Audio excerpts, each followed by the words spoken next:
Pues buenas tardes a los que estáis. Y yo quería, como no, empezar dando las gracias a la Sociedad de Ritmo, a la Asociación de Ritmo, por la oportunidad de estar hoy aquí.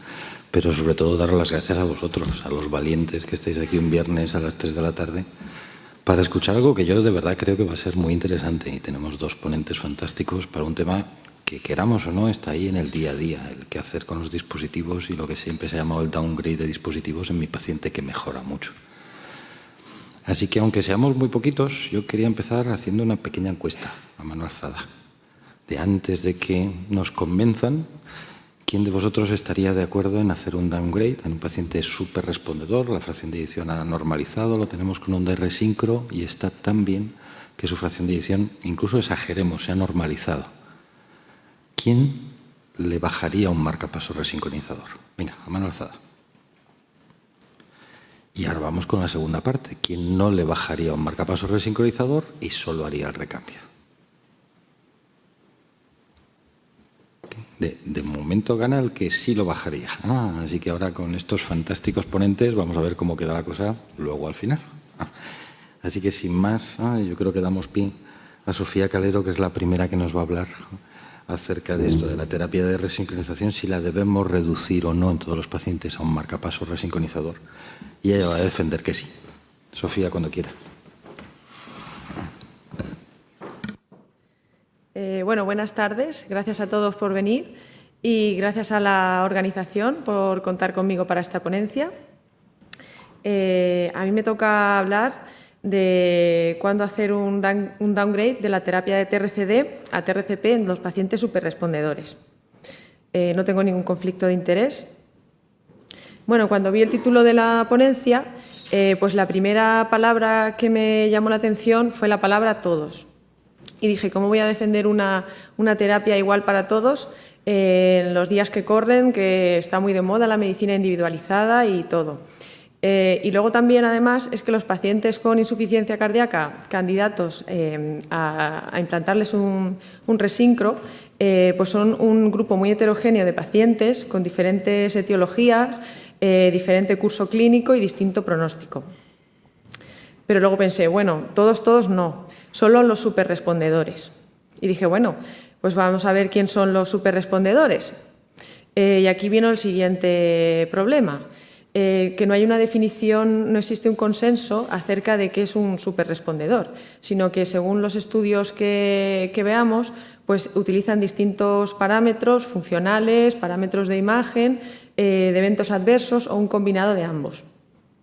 Lo que sí está claro es que pues, con la terapia de resincro pues hay algunos pacientes que pueden ir muy bien y prácticamente normalizar la fracción de eyección. Y esto es lo que se conoce como los superrespondedores. Entonces, suele decirse que son pacientes en los que la fracción de eyección supera el 50% después de la resincro o en los que se produce un remodelado con una disminución del volumen del ventrículo izquierdo un 30%. Y es que sabemos que la TRC disminuye la mortalidad en los pacientes sin necesidad de DAI. Esto nos lo demostró ya hace tiempo el estudio CARE, en el que se comparó la TRC con el tratamiento médico. Y además, la TRC también disminuye las arritmias ventriculares, como vemos en este análisis del estudio MADID, en el que los pacientes en los que que habían normalizado la FEBI y era mayor del 50%, el riesgo de arritmias disminuía drásticamente. Y bueno, pues en esta gráfica que me gusta mucho, de esta revisión sistemática, podemos ver cómo desde los primeros años 2000 hasta la actualidad, pues la mortalidad ha ido disminuyendo en pacientes con TRC, tanto en pacientes con TRCP como con TRCD. Y por eso actualmente hay una diferencia muy pequeña, se ha hecho más estrecha en cuanto a la mortalidad en pacientes con DAI o sin él. Y no solo se ha conseguido disminuir la mortalidad gracias a la TRC, sino que en estos años también tenemos excelentes tratamientos farmacológicos que han conseguido que la mortalidad, la muerte súbita, disminuya hasta un 44% en estos pacientes. y ahí podemos ver cómo a medida que se van utilizando estos fármacos para la insuficiencia cardíaca, pues van disminuyendo todas las causas de mortalidad, la mortalidad cardiovascular, la necesidad de trasplante, etc.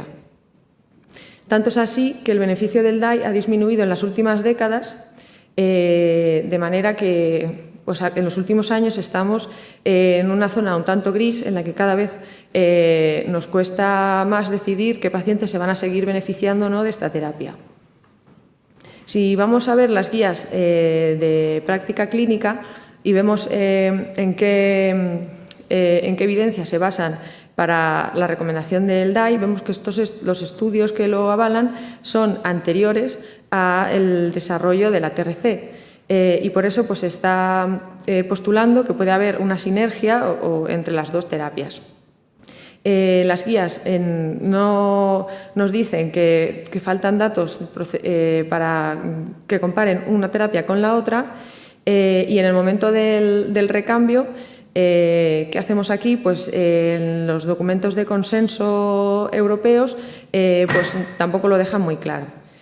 Y no lo dejan muy claro porque realmente no tenemos ningún estudio que haya comparado directamente el DAI Resincro con el Resincro marcapasos.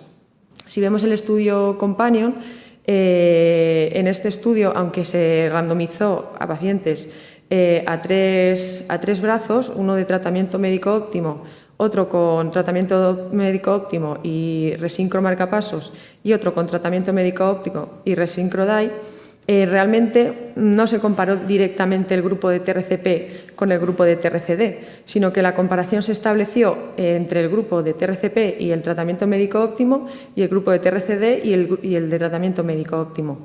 De manera que en cuanto al endpoint primario, que era un combinado de muerte y hospitalización por cualquier causa, pues se vio que tanto el TRCP como el TRCD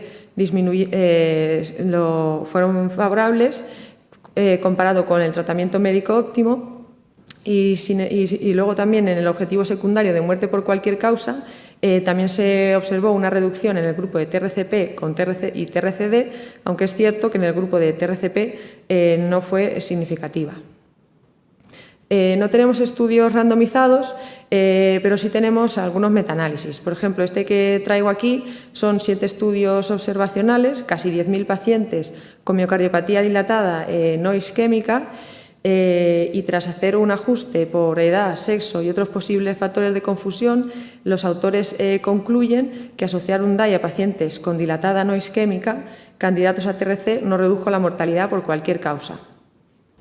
Y eso que ese metaanálisis no incluía la evidencia del DANIS, que, como sabéis, es un estudio randomizado en el que no hubo diferencias en pacientes con dilatada no isquémica en cuanto a mortalidad en el grupo de DAI frente al grupo control. Si analizamos el subgrupo de pacientes del DANIS que llevaban un Resincro, pues tampoco hubo diferencias. Pero los pacientes con cardiopatía isquémica es verdad que la evidencia es algo más controvertida. Traigo aquí este metaanálisis en el que se observó que mientras que en los pacientes con dilatada no isquémica no había diferencias, sí que en los pacientes con cardiopatía isquémica hubo un exceso de mortalidad en pacientes con TRCP. Sin embargo, en este análisis post-hoc del Companion vimos lo contrario, que en los pacientes con cardiopatía no isquémica sí que hubo diferencias favorables al TRCD, y sin embargo en el grupo con cardiopatía isquémica no las hubo. Los autores lo atribuyeron a que en este caso no se había hecho el ajuste y los pacientes con marcapasos pues eran más añosos y con más comorbilidades. Y es que, bueno, aunque haya un exceso de mortalidad por cualquier causa en el grupo de TRCP, pues aquí tenemos este registro que cuando analiza las causas de la mortalidad, pues lo que vio fue que no había diferencias en la muerte súbita, sino que ese exceso de mortalidad en el grupo de TRCP era debido a otras causas de muerte no súbita. Actualmente hay un estudio en marcha randomizado que va a comparar la TRCP con el TRCD. En el Congreso Europeo se presentó la parte observacional de este estudio, una parte inicial, en el que eran tanto pacientes con miocardiopatía dilatada isquémica como miocardiopatía dilatada no isquémica, Además, fueron pacientes incluidos entre 2014 y 2019, por lo tanto, son pacientes más acordes con la práctica médica habitual. Y lo que vieron fue que tras ajustar por la edad y otros posibles factores de confusión, pues no hubo diferencias en mortalidad entre los dos grupos. Pero es que no hablamos de pacientes que van a someterse al primo implante de un dispositivo, sino que hablamos de pacientes que sabemos ya que son superrespondedores y que han ido muy bien.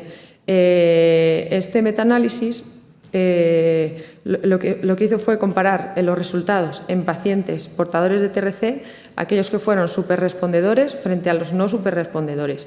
Definió los superrespondedores como los que tenían una fracción de eyección mayor del 50%, mientras que el resto, que no tuvieran una FEI mayor del 50%, fueron los que consideró no superrespondedores. Y entonces analizó los resultados en cuanto a arritmias ventriculares y mortalidad global. En cuanto a las arritmias ventriculares, se vio que hubo muy poca incidencia de arritmias ventriculares en pacientes superrespondedores, un 0,9% al año, mientras que en pacientes que no fueron superrespondedores era del 4,3% al año. La mortalidad también fue menor de la mitad en pacientes superrespondedores frente a los no superrespondedores.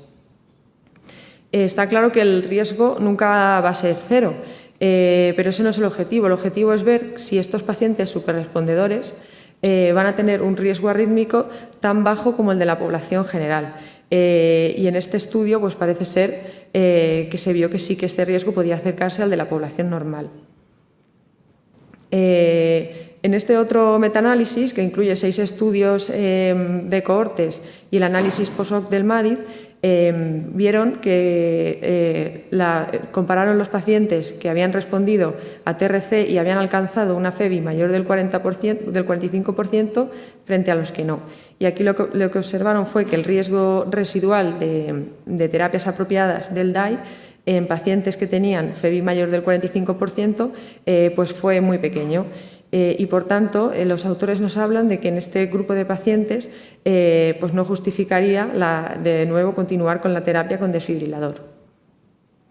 Y además no hablamos solo de pacientes superrespondedores, sino que también pacientes que van a ser sometidos a un recambio de generador. En este estudio, que como es un estudio que como dato curioso eran todos los pacientes hombres porque es un hospital militar de Pittsburgh, pues aquí primero incluyeron a los pacientes en el momento que iban a someterse al recambio. Y lo primero que hicieron fue comparar cómo eran las características basales en el momento del recambio y frente a cómo eran en el momento en que fueron sometidos al primo implante. Y vieron pues, que los pacientes del recambio lógicamente eran mayores y además tenían muchas más comorbilidades que en el momento del primo implante. Después los dividieron en 2 grupos, los que continuaban teniendo indicación de DAI y los que no. Y esta indicación de DAI la definieron como que la fracción de eyección continuaba siendo menor al 35% o que habían tenido terapias apropiadas durante la vida del dispositivo. Y cuando analizaron los resultados, hicieron un seguimiento de los pacientes después del recambio y compararon las terapias apropiadas de cada grupo y vieron que los pacientes que no tenían indicación de DAI, las terapias apropiadas pues eran mucho menores, 2,8 frente al 10,7 por persona y por año. Hicieron también un estudio de coste-efectividad y vieron que de no haber reimplantado el desfibrilador a los pacientes que ya no tenían indicación según ellos, pues podrían haberse ahorrado 1,6 millones de dólares. Y es que no debemos olvidar el peso de la comorbilidad y que los pacientes en el momento de someterse al recambio pues van a ir van a ir teniendo cada vez más comorbilidades y a medida que aumentan las comorbilidades va disminuyendo el riesgo de muerte súbita mientras que aumenta el riesgo de morir por otras causas. Y luego no todas las muertes súbitas son por arritmias ventriculares, sino que estamos viendo que en las últimas décadas ha disminuido el riesgo de muerte por una arritmia ventricular que podría ser tratada por el DAI y, sin embargo, está aumentando el riesgo de otras muertes súbitas debidas a sistolias o disociación electromecánica. Y los pacientes con DAI también presentan muerte súbita.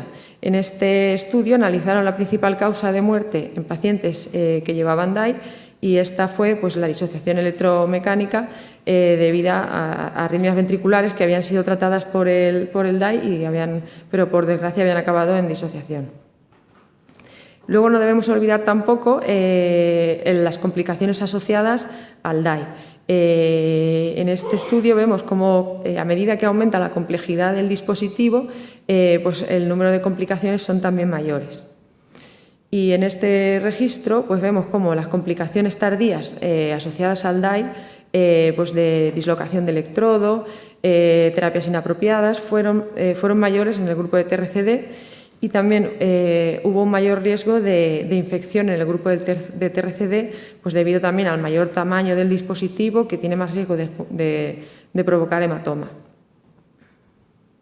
Y bueno, pues ya para terminar, a modo de conclusión, que la resincronización, junto con los avances en la terapia farmacológicas, promueven un remodelado inverso en la insuficiencia cardíaca que contribuye a una disminución de la muerte súbita, que los pacientes superrespondedores, el riesgo de muerte súbita se acerca al de la población general, que los pacientes que se someten a un recambio del generador presentan mayor comorbilidad que en el primo implante, la terapia con DAI no está exenta de riesgos, y debido a todo esto tenemos que plantear la idea de reducir la terapia a TRCP en todos los pacientes superrespondedores, y especialmente en la miocardiopatía dilatada no isquémica.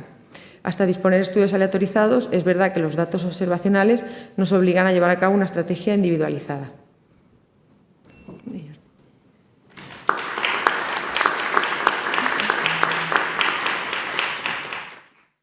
Muchas gracias. A continuación, el doctor Juan Francisco Delgado nos va a exponer una visión, yo creo que complementaria, más que opuesta a lo que ha dicho Sofía, porque probablemente Juan nos tratará de conducir a un sitio también de equilibrio. Muchas gracias por la invitación y enhorabuena, Sofía. Aunque solamente sea por el aforismo médico de que en medicina y en el amor ni siempre ni nunca, yo tengo que defender y voy a defender que no se puede hacer un downgrading a todos los pacientes superrespondedores con TRC-DAI. Y voy a tratar de convenceros por qué no. Este es mi disclosure. Bien, como decía Sofía, tenemos unas guías de práctica clínica que ya se ha sistematizado su renovación y que en el ámbito de la insuficiencia cardíaca nos ofrecen, en la de 2021 presumía la doctora McDonald, que el 92% de las recomendaciones que aparecen en esas guías están basadas en ensayos clínicos aleatorizados. Por tanto, nos tenemos que felicitar por ello, pero es verdad que te recomiendan cuándo iniciar una terapia, pero cuando te planteas este problema no hay respuesta clínica en ninguna de las guías que se manejan al uso. Y como decía, la única que arriesga es la de la Asociación del Ritmo de la Europea y da unas conclusiones bastante confusas a mi entender. Pero ¿qué es esto de los superrespondedores? Los superrespondedores deben caer en este grupo la insuficiencia cardíaca, clasificando los diferentes patrones o fenotipos en base a la fracción de eyección, ha recuperado un grupo que es el que señalamos abajo, que es la insuficiencia cardíaca con fracción de eyección mejorada. Para ello debe cumplir que basalmente el paciente tiene una fracción de eyección por debajo del 40%, mejora un 10% con la terapia, que es el cut-off en el que hay una variabilidad interobservador entre la gente que realiza las pruebas de imagen y que al final se coloca por encima del 40%. Esta es lo que conocemos como fracción de eyección mejorada. Aquí lo ven esquemáticamente en el gráfico de la izquierda. Vean cómo un ventrículo por una noxa etiológica se remodela, que hace una insuficiencia cardíaca con fracción de eyección deprimida, y con el dispositivo médico o con el tratamiento médico, algunos de los pacientes no hacen cambios funcionales, pero otros dos inician un remodelado inverso que consiguen mejorar la fracción de eyección y recuperarlo parcialmente, arriba a la derecha, se quedan entre el 40 y el 50%, o algunos lo recuperan completamente por encima del 50%. Pero esto es una población muy heterogénea. Fíjense en el lío de la gráfica de la derecha, que para conseguir ese remodelado inverso y positivo obedecen a muchas cosas y muy diferentes que no les puedo señalar, pero fíjense, algunos lo consiguen haciendo una modulación de la activación neurohormonal con betabloqueantes o inhibiendo el sistema renina-angiotensina-aldosterona, pero también ese paciente puede abandonar el alcohol y, por tanto, la reducción del tóxico por simple y efecto natural en un porcentaje alto recuperan fracción de eyección, o bien pacientes en el que se le hace una reducción con un metraclip de una insuficiencia mitral funcional severa en el contexto de la miocardiopatía dilatada. Por tanto, es una población muy heterogénea y ha habido muchas intervenciones que son las que llegan finalmente a mejorar esa fracción de eyección. ¿Y cómo vemos los clínicos? ¿Son todos los pacientes iguales los que tienen la fracción de eyección mejorada? Pues no, no son todos iguales, porque tenemos que mirar, por ejemplo, en esa población, si aunque haya mejorado la fracción de eyección, realmente ha mejorado la función sistólica. Hay parámetros en el momento actual, como el strain global longitudinal, que nos ayudan a ello.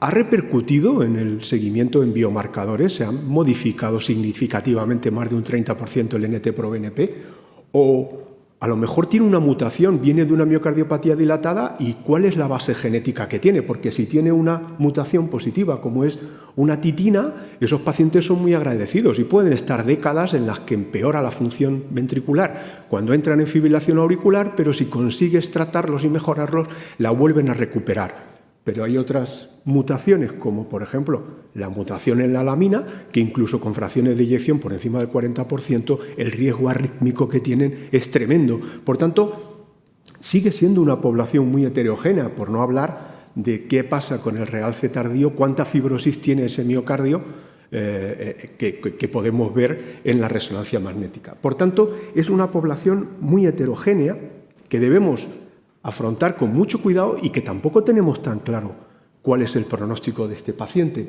Fijaros, y ya entrando en materia, este metaanálisis que trataba de incluir más de 60 estudios que habían intentado ver qué pasaba con la fracción de eyección mejorada, selecciona solamente 16, pero bueno, incluye casi 4.000 pacientes en ese estudio que eran portadores de dispositivos y ven cómo modifica el pronóstico aquellos que mejoran la fracción de eyección o que no mejoran.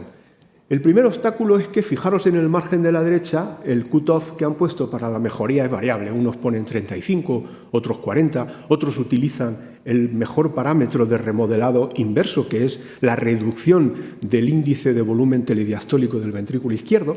Pero a pesar de eso, miren de reojo la tabla de abajo. Aquellos que mejoran la fracción de eyección, en el seguimiento medio de más de 2 años y medio, ese grupo tenía un 10% de terapias apropiadas.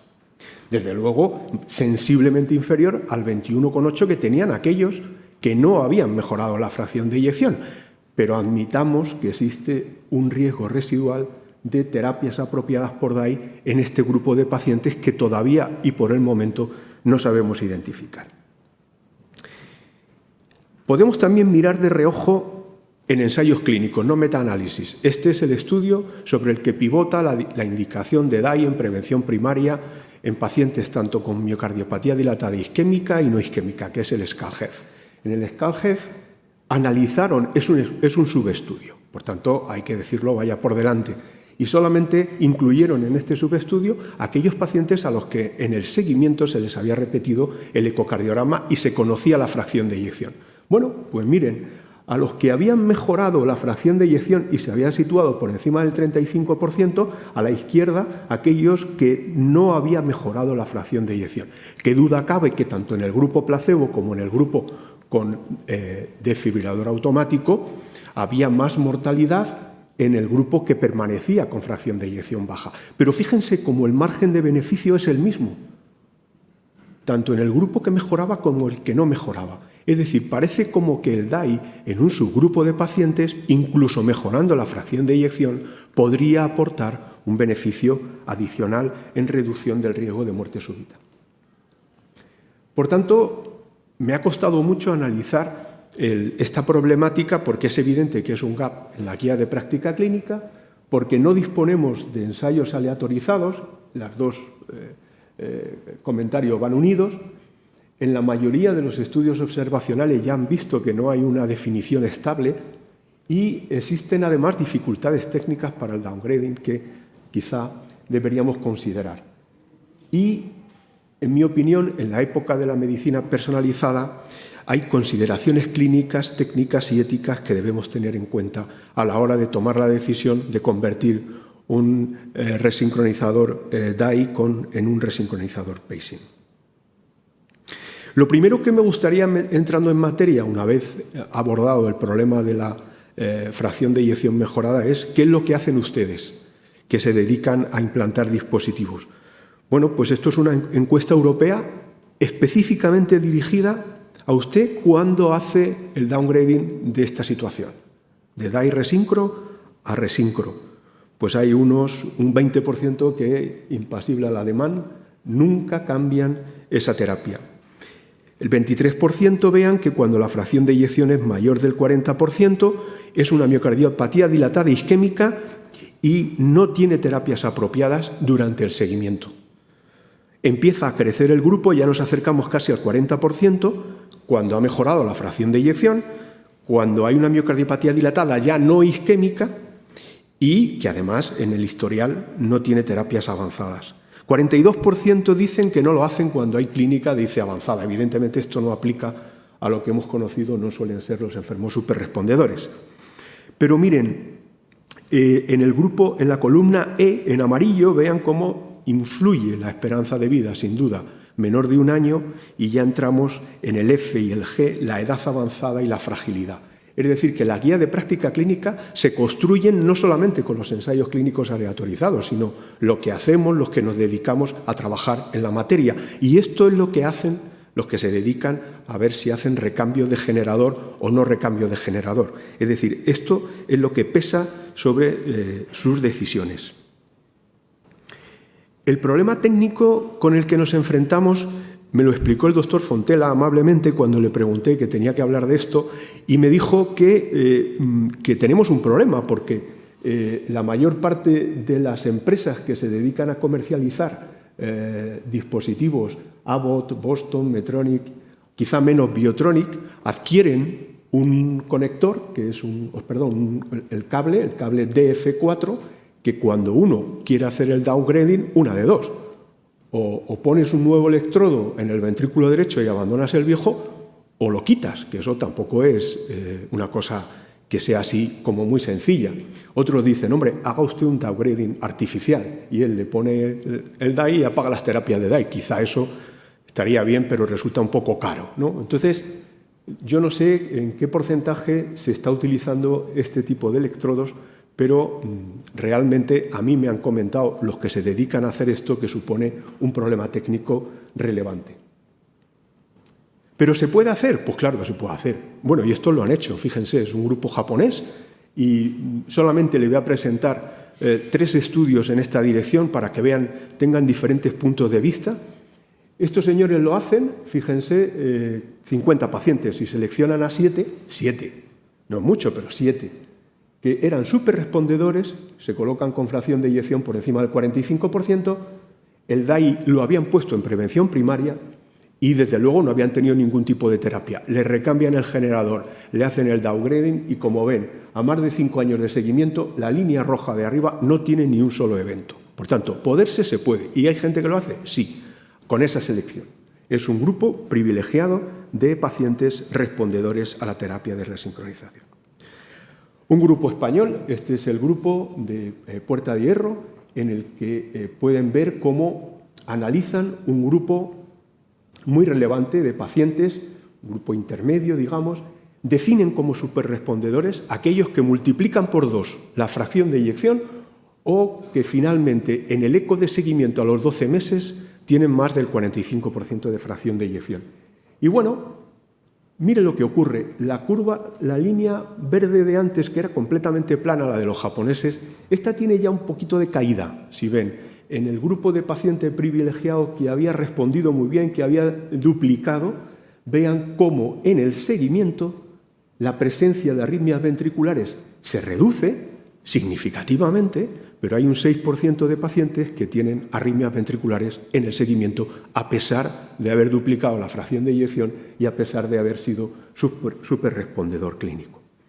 Y el tercer estudio que analiza y que aborda este mismo problema es quizá más amplio, que es el grupo de Leiden, de Holanda, y vean cómo analizan a todos los pacientes que en su serie les implantaron una terapia de resincronización con DAI en prevención primaria. Ya estamos hablando de más de 400 pacientes y ellos seleccionan la respuesta en base al mejor parámetro de remodelado inverso, que es cómo se reduce el índice de volumen telediastólico del ventrículo izquierdo.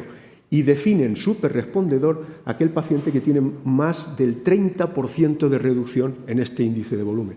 Bueno, pues ya pueden ver los resultados. En la columna de la derecha, que son los superrespondedores, por definición vean cómo los volúmenes han cambiado significativamente, ha mejorado, qué duda cabe, la fracción de eyección, hasta un 37% de media, pero fíjense las gráficas de abajo. En el primer año hay una reducción de la mortalidad global, 22% en superrespondedores, comparado con el 39 y el 32, en los que habían respondido poco o incluso no habían respondido. O sea que durante el primer año hay también una menor tasa de mortalidad cardíaca, pero en el seguimiento a 5 años, las terapias apropiadas, fíjense cómo son, prácticamente superponibles. No sabemos qué significa lo de terapias apropiadas, pero desde luego al 23% de los superrespondedores tuvieron una terapia apropiada y un 14% identificaron que había dado un choque el desfibrilador de forma apropiada. Por tanto, creo que a todos, Sofía, no le podemos hacer el downgrading. Estos no son estudios específicos en el ámbito de la reducción de la terapia de resincronización, pero es una experiencia del grupo de Pavía, de Stefano Guío, en el que analiza en el primer recambio de generador tras implante de un dispositivo en fracción de eyección reducida con o sin TRC y el DAI siempre en prevención primaria, pueden ver cómo, evidentemente, cuando se va a producir el cambio el recambio del generador, identifican a 121 pacientes que en guía de práctica clínica ya no tendrían indicación de implantarles un DAI. Bueno, pues fíjense, en el seguimiento evidentemente ellos recambiaron el DAI, simplemente es un estudio observacional sobre esa población. Pues volvemos a ver siempre lo mismo. Es evidente, como pueden ver en la gráfica de abajo, como ven aquí, los choques apropiados después del recambio de generador o las terapias apropiadas, hay una reducción muy marcada, pero fíjense como siempre hay un 4, 2, 6% de pacientes que requieren terapias apropiadas tras el recambio de este generador. Este grupo identifica algo interesante, además, que hay 3 variables asociadas con mortalidad tras el recambio del DAI que ayudan a seleccionar en qué pacientes el recambio completo con DAI y resincronizador puede alcanzar la futilidad, como es edad mayor de 80 años, que ya estén en fibrilación auricular permanente y que tengan un filtrado glomerular por debajo de 30 mililitros minuto. Vean que con 2 variables la mortalidad al año de ese grupo es superior al 50% y por tanto son variables que ellos consideran importantes a la hora de tomar la decisión. Y por último, antes de llegar a mis conclusiones, mostrarles este análisis, otro post-hoc, ya saben ustedes que el estudio DANIS ofreció unos resultados magníficos en una población de pacientes muy bien tratados desde el punto de vista médico, 60% con terapia de resincronización y con DAI, en el que la conclusión era que evidentemente se reducía la muerte súbita, pero no aportaba nada a la mortalidad por cualquier causa. Este es un análisis post-hoc que enfrenta la edad y el riesgo de mortalidad por cualquier causa para que tengamos en cuenta a la hora de decidir y mirar de reojo que siempre el paciente joven sí tiene un beneficio por debajo de los 80 años, por debajo de los 70 años, sí existe una reducción de riesgo significativo de mortalidad por cualquier causa. Por tanto, y termino diciendo que no se debe hacer en la época de la medicina personalizada un downgrading a todos los pacientes que identifiquemos como superrespondedores y que se puede considerar en pacientes que tengan una esperanza de vida inferior a 1 año, unido por el perfil de paciente a aquellos con edad avanzada, han visto el límite de los 80 años, comorbilidad asociada que aumente el riesgo competitivo de muerte, todo lo relacionado con la insuficiencia cardíaca, filtrado glomerular, fibrilación auricular, todos ellos marcadores de mal pronóstico ya basal en el paciente con insuficiencia cardíaca crónica. La marcada fragilidad, que duda cabe, pensarlo o considerarlo también en la FEBI recuperada, posiblemente en la miocardiopatía dilatada no isquémica, y conservar la presencia de una cicatriz, de un infarto previo, un marcador de riesgo, aunque eso habría que demostrarlo, es una sugerencia y por eso es una propuesta que digo para considerar que siempre el DAI se haya puesto en prevención primaria y que en el historial del paciente no haya habido terapias apropiadas. Y en la época actual, donde la genética aporta mucho, descartadas aquellas mutaciones asociadas a riesgo arrítmico importante. Son mutaciones en la mina, mutaciones asociadas al síndrome de Brugada, SCN5A, o mutaciones en filamina, todas ellas asociadas a un riesgo de muerte súbita. Y era lo que les quería decir. Muchísimas gracias.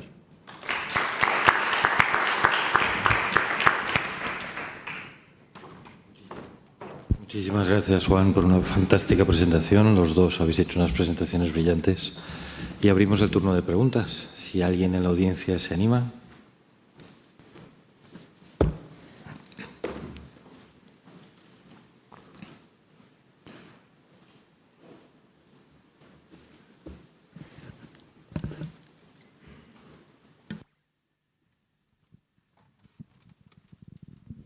¿Qué tal? Buenas tardes.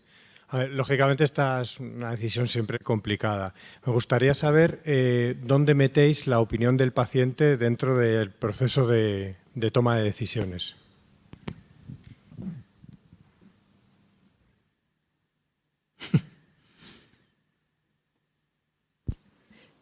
Bueno, en los casos que hemos hecho algún downgrade, pues claro, se lo explicamos al paciente, pero es muy difícil explicarle algo tan complejo, de por qué hay que cambiar el dispositivo por otro que no va a tener la ventaja, bueno, la terapia con desfibrilador. Pero bueno, es verdad que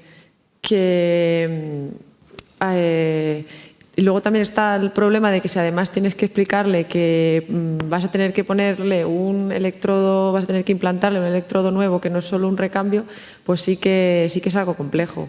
Pero bueno, es verdad que los casos que individualizando hemos visto que era lo mejor, pues tratamos de explicárselo y en general, como son pacientes que llevamos viendo muchos años en la consulta, pues la mayoría de veces suelen confiar en lo que creemos que es mejor para ellos.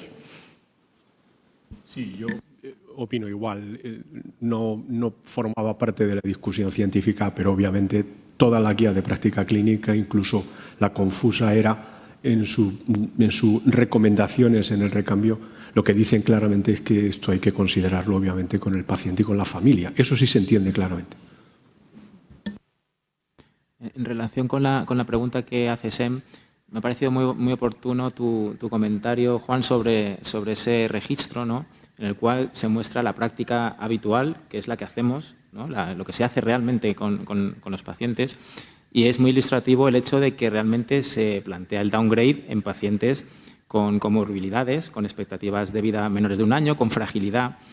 Y ese es el mayor motivo de downgrade hoy en día y el que está haciendo las personas que nos dedicamos a la electrofisiología. Eso el paciente lo entiende mucho mejor cuando tiene comorbilidades, cuando tiene una expectativa de reducida, que cuando efectivamente estamos hablando de un paciente joven que es súper respondedor y que hoy en día has mostrado que en general no se plantea de forma práctica hacer downgrade en esos casos. Esa es una situación mucho más conflictiva para el paciente y para los familiares y para los médicos. Probablemente por eso no se hace, ¿no? Nos falta también, creo, información suficiente para decir este paciente tiene un riesgo arrítmico tan bajo como para justificar esa decisión. Y mi pregunta para vosotros dos es, necesitamos más información, porque está claro que la fracción de eyección y los parámetros de remodelado no son suficientes para tomar esa decisión, ¿no? Y puede ser de utilidad los estudios genéticos y la resonancia magnética, ¿no? El realce tardío, la fibrosis del paciente. ¿Disponemos en general de esas herramientas hoy en día para tomar esas decisiones? De forma práctica, ¿las tenemos disponibles y que las podamos utilizar? Porque a lo mejor yo puedo pedir un test genético a un paciente y lo tengo dentro de 2 años. Hombre, lo añadí como sugerencia al final porque es una verdad. Quizá haya centros que no dispongan de esas herramientas, pero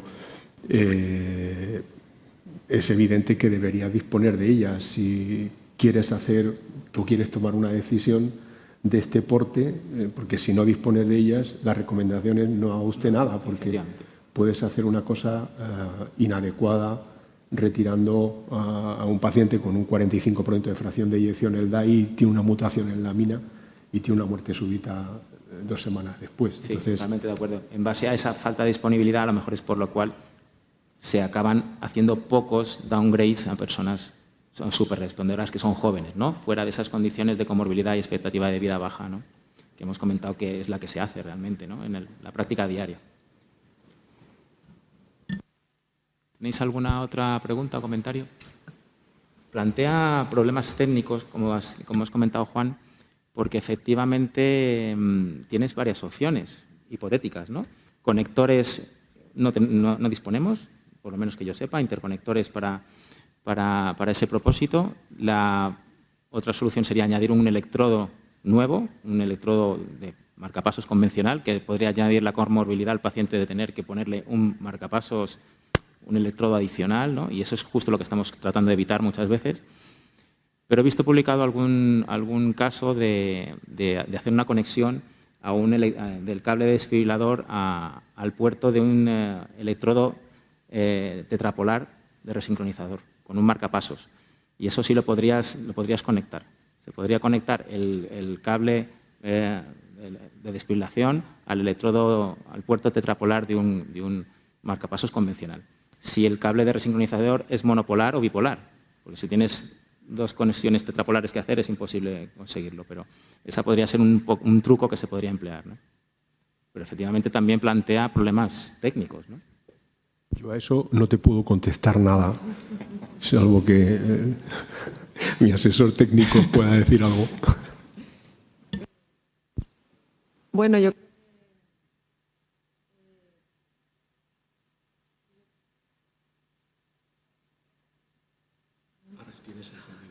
Ahora sí. Bueno, yo pienso eso, que si en un futuro el downgrade se ve que sí que es algo que aparece en estudios randomizados y que se hace cada vez más, pues creo que la técnica al final avanzará tratando de resolver ese problema. Y habrá conectores o habrá dispositivos con conexión para poder hacerlo. Más preguntas, que esto se está animando, venga. Juan, yo tengo una pregunta para ti. Has hablado y habéis hablado un poco los dos de la dificultad de definir lo que es el superrespondedor. Y ponías un esquema fantástico al principio de todas las posibles causas inoxas, muchas de las cuales son transitorias. A los inicios de hablar de la superrespuesta y todo esto, muchas de las críticas que hemos oído muchas veces es: eso era un DAI resíncrono mal indicado y el paciente no ha mejorado por la resincronización, sino porque era una causa transitoria. Y seguro que algunos de ellos hay. ¿Tendría sentido en ese superrespondedor, cuando llega el momento del recambio, volver a hacer una reevaluación completa, incluyendo a lo mejor pruebas que no se hicieron al inicio, genética, como has dicho, resonancia magnética, para de verdad ese downgrade hacerlo con la certeza de que este paciente no necesita un desfibrilador? Lo que pasó en aquel momento ahora no está, no lo encuentro. Vaya pregunta, Jorge.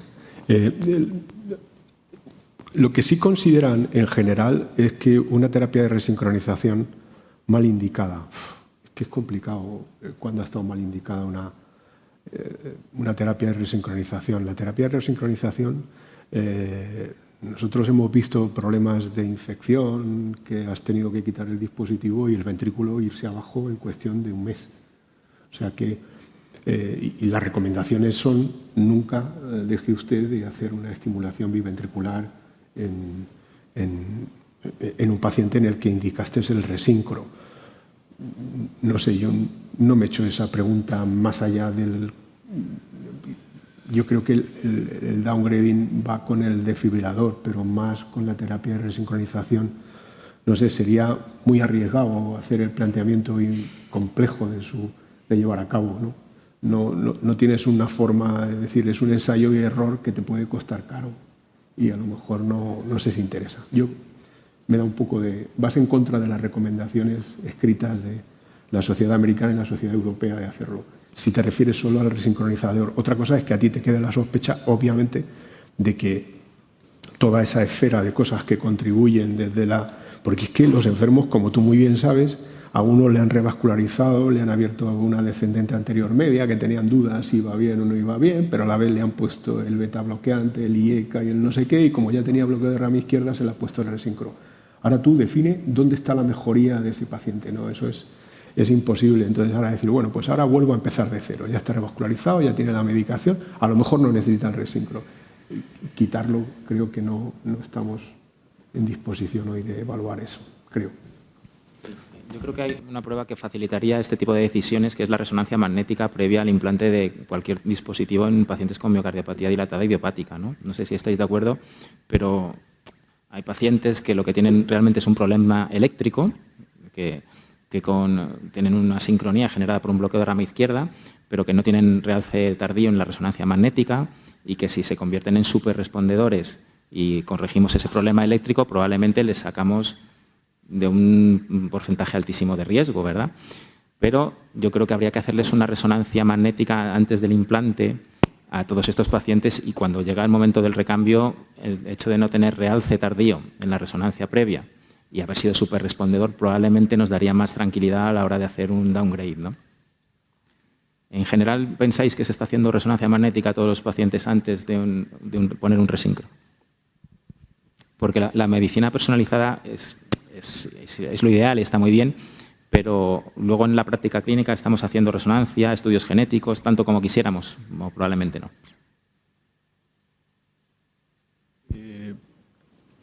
Bueno, yo no puedo hablar por lo que se hagan en otros sitios. Nosotros, en general, el debut de una insuficiencia cardíaca con fracción de eyección deprimida, en general sí se lleva una resonancia, en general. Antes, incluso, por supuesto, antes de implantar un dispositivo, casi más seguro, pero intentamos que el 100% de esos pacientes de inicio de estudio vayan en esas condiciones. Si han tenido un evento grave e incluso se aproxima la posibilidad de tener una indicación de terapias avanzadas en un futuro no muy lejano, hemos consensuado con el equipo de familiares de hacer un estudio genético a ese grupo de pacientes. Evidentemente, si me preguntas, ¿al 100% hacéis todo eso? Pues probablemente no, pero todo paciente joven, y por ello quiero decir por debajo de los 80 y tal, con el debut y de causa incierta y que vas a aproximarte con un dispositivo, lo estamos enfocando de esa manera, tratando de alcanzar el 100%, aunque evidentemente algún paciente se escapará sin ello.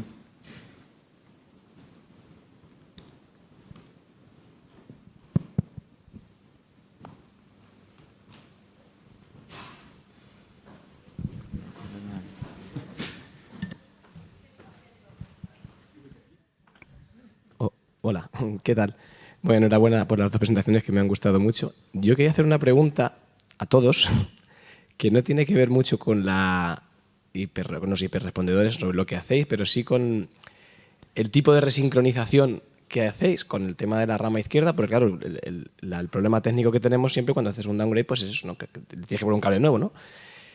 Y con la rama izquierda pues es un cable que podrías conectar en un resincronizador bipolar y luego hacer un downgrade a un marcapasos. Entonces, la pregunta que quiero hacer, yo sé lo que hace Sofía porque trabaja conmigo, pero el resto es, en pacientes que tienen indicación de resincronización, ¿estáis utilizando la estimulación de rama izquierda o de momento se mantiene la evidencia clara, que es la resincronización actual. Pero si te he entendido, estás hablando de primo implante, no de un downgrade. ¿Qué hacemos nosotros? Pues es un terreno sin respuesta a fecha de hoy todavía. Nosotros estamos empleando la rama izquierda sobre todo en dos casos. En el que tiene una indicación dudosa, o sea, si tiene una indicación 100% de guías, fracción de eyección por debajo de 35%, QRS claramente ensanchado, vamos a la resincronización tradicional. Aquí tiene una fracción de eyección no normal, pero ya apunta maneras, aunque no llegue a por debajo del 35%, con un QRS no ensanchado o mínimamente ensanchado, que son los que no van a ir también con la resincronización, pero que prevés que va a estimular un elevado porcentaje del tiempo, ahí vamos a la rama izquierda. Y nuestro segundo gran abordaje ahora para la rama izquierda es en el que fracasas, digamos, la resincronización. Porque no tiene rama, porque se te ha movido 2 veces durante el procedimiento, porque los umbrales son muy malos. En lugar de, como en tiempos hacías, de no tengo otra cosa, lo dejo aquí y vamos a cruzar los dedos y que vaya bien, ahora lo que hacemos es nos llevamos ese cable y ponemos una rama. Es lo que estamos aprovechando ahora, pero todo esto a fecha de hoy no tiene respuesta basada en la evidencia.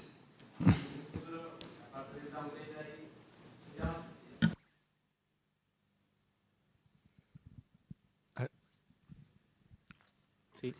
Bueno, ¿se oye? Sí. Mi pregunta va como en plan ingeniería inversa. Todo lo que hemos visto aquí nos genera muchas dudas sobre si quitarle un desfibrilador a un paciente que ha respondido a un CRTP. ¿Eso nos está haciendo que tratemos el bloqueo de rama izquierda antes de que aparezca una disfunción ventricular severa para no vernos delante de esa pregunta? Es decir, un paciente viene con un bloqueo de rama izquierda, insuficiencia cardíaca, disfunción ventricular que no es severa todavía, pero que nuestra historia natural nos dice que acabará siendo severa, una insuficiencia mitral que ya es moderada, bloqueo de rama izquierda.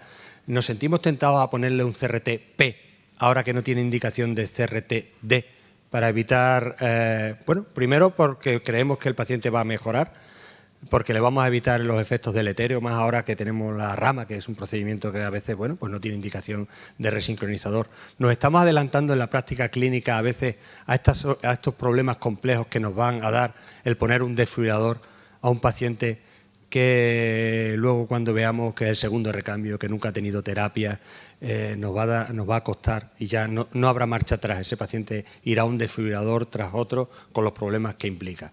Pregunta. ¿Creéis que nos está cambiando un poco los buenos resultados del CRT a evitar terapias de alta energía, adelantándonos a estos pacientes antes de que tengan una indicación en guía de desfibrilador? Entendiendo que un CRTP es como que es menos demandante incluso económicamente.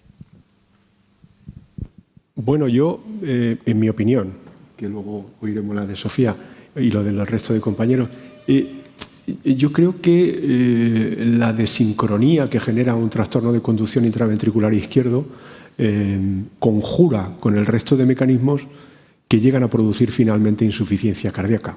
Pero ¿cuántos pacientes has visto en tu vida que tengan un bloqueo de rama izquierda a 160 milisegundos sin cardiopatía estructural que se pasan el resto de su vida haciéndose revisiones con bloqueo de rama izquierda y no hacen nada? Es decir, hay muchos, muchísimos. Entonces, yo creo que hoy careces de indicación. Entiendo el mensaje y me parece una buena idea, una innovación. Creo que sería para retomarlo, pero hoy por hoy no tienes forma de predecir qué paciente acabará haciendo disfunción severa y te acabarás metiendo. Hoy por hoy la indicación que tienes es insuficiencia cardíaca clínica, ritmo sinusal, fracción de eyección por debajo del 35%, y QRS mayor de 150 milisegundos, y ahí es donde estamos. Como idea está bien, pero no veo yo el mecanismo en el que vas a distinguir el trastorno de conducción que conjura o que no conjura en el mecanismo de disfunción ventricular. Hombre, yo creo que si sigues clínicamente a tus pacientes te das cuenta del que empieza con 50%, ahora va a 45%, el ProPNP va subiendo, es decir, son pacientes que se van deteriorando, nada que ver con la mujer hipertensa, varón hipertenso con bloqueo de rama izquierda, trastorno eléctrico puro, que no sabemos por qué unos bloqueos de rama izquierda producen disfunción ventricular, pero sí sabemos que algunos bloqueos de rama izquierda empiezan a hacer disfunción ventricular y eso es inexorable, van a peor, a peor, a peor, y hablo de pacientes ya con insuficiencia cardíaca, en el que probablemente quitarle el bloqueo de rama izquierda porque tenemos ya una disfunción ventricular, apareció un gap importante en nuestra evidencia de que el paciente entre 50 y 35% es un paciente con disfunción ventricular sistólica. Si le sumamos insuficiencia mitral, a lo mejor hay un hueco, que hablo de medicina personalizada. Ese paciente no está en guías, pero todos tenemos el sentimiento de que una intervención como un CRT-P no nos costaría tanto poner como un CRT-D, sabiendo que nos estamos no saltando las guías, sino encontrando un hueco en el que no hay estudios y entonces no vamos a poder tener una evidencia. Ya sé que estaba una cámara grabando y que no podemos decir nadie que nos estemos saltando una guía, pero es verdad que hay un paciente en el que digo, vale, dentro de un año tendrá disfunción ventricular severa y ya tendré que ponerle un desfibrilador. Y eso habré cumplido las guías. La industria no nos va a ayudar en esto, ¿eh?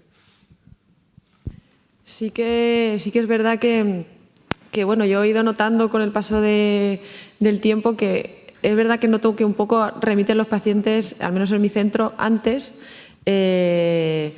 porque al principio cuando yo empecé veíamos pacientes con fracción de eyección del 20, 25, 30 y ahora que llevaban muchos años a lo mejor con insuficiencia cardíaca y ahora voy notando como que van cada vez más pronto. Y luego, por otra parte, creo que también en lo que tú comentas nos puede ayudar mucho también la resonancia y la genética. En pacientes en estudio que nos puede aportar más información para saber el que va a tener una disfunción ventricular y nos puede ayudar bastante. A mí me ha preocupado, en cierta forma, una de las reflexiones que ha dicho Juan, ¿no?, en relación a cuál puede ser el grado de deterioro tardío que puedan experimentar los pacientes, ¿no? Porque un paciente puede ser respondedor a los 12 meses o a los 2 años, pero sabemos si la evolución buena, ese paciente va a mantener una buena evolución mantenida en el tiempo, 10 años. ¿Cuál es tu reflexión sobre eso, Juan? ¿Qué porcentaje dirías de pacientes que vuelven a deteriorar otra vez su fracción de eyección o su situación clínica? Sí, y eso se ve mucho con tratamiento médico. Bueno, mucho. Se ve con tratamiento médico. No hay... Eso no, que yo sepa, que seguro que está, porque no hay artículo mal publicado, sino mal buscado, pero yo no lo he visto, pero sí hay un porcentaje no despreciable de gente que tiene una mejoría y finalmente siempre buscas cuál ha sido el culpable, aquel que por encima del 45% le retiró el antialdosterónico, por qué se lo retiré, pero luego hay otros que ni siquiera se lo retiran, que no modifican nada y de repente un buen día vuelve a hacer. Ahora la genética nos han ayudado a identificar a las mutaciones en titina. La titina es una mutación benigna que puede seguir al paciente incluso 2 o 3 décadas pensando que tiene una antigua miocarditis y que mejora, empeora, proceso crónico, metabólico, y ahora la genética nos ha enseñado que eran pacientes con una mutación en titina. Son el 20% de las mutaciones en miocardiopatía dilatada, es la más frecuente de todas, por suerte, la más benigna también, y tiene ese comportamiento, ¿no? Al final se cae el paciente y ya tienes que acabar con trasplante o con un dispositivo de asistencia ventricular porque no hay otra opción. Pero sí, ese porcentaje existe. ¿En cuánto? No lo sé. No sé decirte el número. Pero asegurar que un paciente superrespondedor con un eco a 6 meses o a 12 meses y que ya nunca más va a deteriorar, eso es un error de concepto. Bueno, pues yo creo que fenomenal. Hemos aprendido mucho en esta sesión. Ha sido muy interesante. Y en relación con las últimas palabras de Juan, pues queda claro que necesitamos aprender más de este tema, ¿verdad? Necesitamos probablemente más herramientas para tomar estas decisiones que pueden ser tan importantes para nuestros pacientes. Estudios genéticos nos pueden ayudar, no cabe duda de que es parte del futuro, resonancia magnética y bueno, ha sido un placer estar con todos vosotros en esta sesión. Repetimos la encuesta a ver si habéis cambiado de opinión algunos de vosotros. ¿Quiénes harían un downgrade a todos los pacientes que son súper respondedores? ¿Alguien se lo haría a todos? Bueno, yo creo que ese es un buen mensaje para concluir la sesión, que efectivamente a todos los pacientes pues es ponerse en plan muy americano, ¿no? O sea, no hay que ponerse tan taxativo, ¿no? Bueno, muchas gracias a todos.